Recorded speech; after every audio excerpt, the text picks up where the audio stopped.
વિજયાદશમીના દિવસે ઠેર ઠેર અનેક જગ્યાઓ પર રાવણ દહન કરવામાં આવે છે.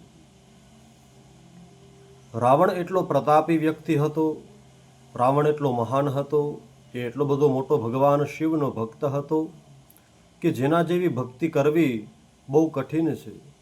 આવી ભક્તિવાળો કોઈ મનુષ્ય ગોતવો પણ અઘરું છે. રામચંદ્ર ભગવાને રાવણને માર્યો કારણ કે રાવણે સીતાજીનું હરણ કર્યું હતું. આપણે બધા રાવણ દહન કરવા માટે જઈએ છીએ તો આપણે એ વિચાર કરવો જોઈએ, આપણે કોઈ રામ જેવા તો છીએ જ નહીં. અને એ પણ કે રાવણ જેટલો પ્રતાપી હતો, એ જેટલો ભગવાન શિવનો ભક્ત હતો, આપણે એના 100મા ભાગના પણ ભક્ત નથી. અરે એક સંત તો એમ કહે છે કે ઘણી વખત ભગવાન શિવ પોતે દર્શન દેવા માટે લંકા આવતા, કારણ કે રાવણ જ્યારે કૈલાસ પર્વત ઉપર ભગવાન શિવના દર્શન કરવા માટે જતો હતો તો ત્યારે તે કૈલાસને ઉપાડી લેતો હતો, એ પર્વતને ઉંચકી લેતો હતો. એટલા માટે ભગવાન શિવજી એને દર્શન દેવા માટે શ્રીલંકામાં આવતા હતા. કારણ કે રાવણની ભક્તિ એવી હતી. એ જય વિજય નામના પૂર્વના બંને ભાઈઓ દ્વારપાળ હતા. શાપના કારણે તેઓએ રાક્ષસ યોનિમાં જવું પડ્યું હતું, પણ તે ભગવાનના બહુ ઉચ્ચ કોટીના ભક્ત છે. એટલે આપણે યાદ રાખવું જોઈએ કે આપણે રાવણ દહન કરવા જઈએ તો છીએ, પણ શું આપણે કરવા માટે લાયક છીએ? હા, આપણે આપણા બાળકોને એ અવશ્ય સમજાવીએ કે આપણે રામના પથ ઉપર ચાલવાનું છે, ભગવાન શ્રી રામે કહ્યું તે કરવાનું છે. રાવણે જેવું દુષ્કૃત્ય કર્યું એવું ન કરવું જોઈએ, આપણે સમજાવી શકીએ. પરંતુ રાવણ દહન કરવાનો અધિકાર રામને છે, બીજા કોઈને નહીં.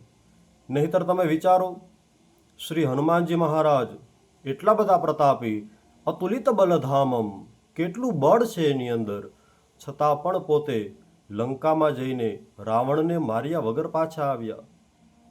હનુમાનજી સ્વયં ભગવાન શિવનો અવતાર છે, મહારુદ્ર છે પોતે. જો પોતે ધારે તો તે રાવણને મારી શકતા હતા. જો પોતે ધારે તો સીતાજીને પોતે પોતાના સામર્થ્ય પ્રમાણે સીતાજીને ત્યાંથી ને ભગવાન શ્રી રામ પાસે લઈ આવી શકતા હતા.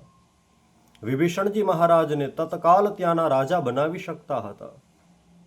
અયોધ્યાની પ્રજા જેમ સુખી છે એવી રીતે લંકાની પ્રજાને પણ સુખી કરવા માટે શ્રી હનુમાનજી મહારાજ સામર્થ્યવાન હતા. રાવણને મારવાનું સામર્થ્ય હોવા છતાં પણ શ્રી હનુમાનજીએ તેને ન માર્યો, કારણ કે ભગવાન શ્રી રામના હાથે જ રાવણ મરવો જોઈએ.